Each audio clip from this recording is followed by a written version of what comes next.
Hobbes is remembered as a materialist, but he's not remembered as a Christian materialist. Here's just a sample of his expression of materialism. He was very, very clear in his expression of materialistic philosophy. Whatsoever is real here or there, or in any place, has dimensions, that is to say, magnitude.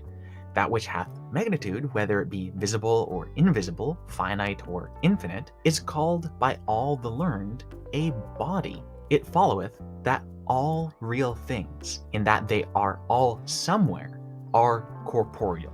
So he's saying everything that actually exists is corporeal. So people read this and say, well, he must be an atheist. This is largely just because people don't have the category of Christian materialist, and when they read someone expressing materialistic views, they have a hard time categorizing them within Christianity. They assume they must be an opposer of Christianity. They must be a non-believer. But Hobbes addressed that quite clearly himself. Consider this. This is part of an answer to Bishop Bramhall. He said, I come now to his next period or paragraph, wherein he would fain prove that by denying incorporeal substance, I take away God's existence. The words he cites here are mine. Now in italics, these are Hobbes' own words that Bramhall cited from him. To say an angel or spirit is an incorporeal substance is to say, in effect, there is no angel or spirit at all.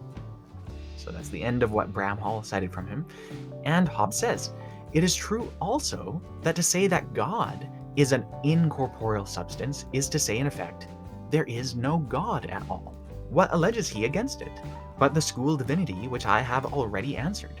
Scripture he can bring none, because the word incorporeal is not found in Scripture. Very interesting. Later, in this same reply or answer to Bramhall, he says, he would make the world believe I were an atheist. But upon what ground? Because I say that God is a spirit, but corporeal. But to say that is allowed me by St. Paul, that says there is a spiritual body, and there is an animal body. He that holds there is a God, and that God is really somewhat, for body is doubtless a real substance, is as far from being an atheist as it is possible to be.